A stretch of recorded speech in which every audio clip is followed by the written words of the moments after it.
Welcome আপনাকে লিখিত podcast ক্লিপসের এই ভিডিওতে। সাবস্ক্রাইব করে বেল আইকনটা প্রেস করে দিন এরকম আরও ইনফরমেটিভ ভিডিও সবার আগে পাওয়ার জন্য।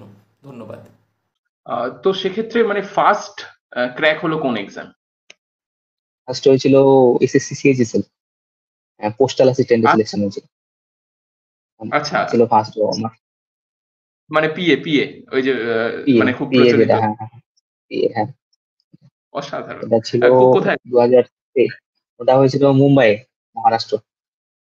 আচ্ছা সেটা যাইনি। আচ্ছা। তো মানে আমার আমার আমার ক্ষেত্রে যে জিনিসটা হয়েছিল, আমি পরীক্ষাগুলো দিয়েছিলাম পরপর। আমাদের সময় কোভিড চলে আসলো। আমার প্রিপারেশন শুরু করলাম 19 জুনে। তার মোটামুটি 6 মাস কি 8 মাস যেতে যেতে কোভিড চলে আসলো। আমাদের এক্সাম গুলো কি হয়েছিল, সব পোস্টপোন হয়ে গেছিল। আবার কি প্যারালালি রেডি ছিল।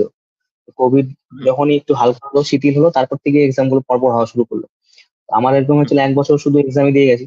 তো তারপর শুধু কি হলো, 6 মাস ধরে শুধু রেজাল্ট গুলো আউট হচ্ছিল। তো এবার কি হয়েছিল, আমার ডিসেম্বরে পেলাম পিএ, তারপরে গিয়ে ফেব্রুয়ারিতে পেলাম এনটিপিসি রেলে, মার্চে গিয়ে পেলাম রেভিনিউ ইন্সপেক্টর মিসলেনিয়াসে, তো এপ্রিলে গিয়ে পেলাম সুপারভাইজার। তো এরকম পরপর চলছিল। তো আমার জয়েন করার সুযোগ হয়নি একটাতেও। শেষে গিয়ে একটাতে জাস্ট ডাব্লিউবিসিএস এর আগে জয়েন করতে হয়েছিল, তাই ওয়্যারলেসে করেছিলাম।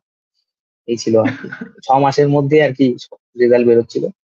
তো পিএ বা সেরা। রেল কোনোটাতে জয়েন করিনি।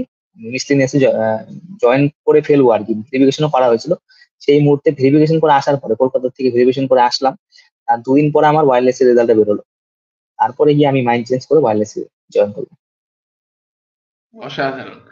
সম্পূর্ণ ভিডিওটি শেষ পর্যন্ত দেখার জন্য ধন্যবাদ।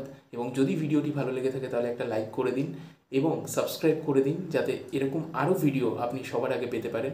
এবং কমেন্ট করে জানান কেমন লাগলো বা আপনার কি মতামত এই ভিডিওটা সম্পর্কে, এবং বন্ধুবান্ধব সবার সাথে শেয়ার করতেই পারেন। Thank you.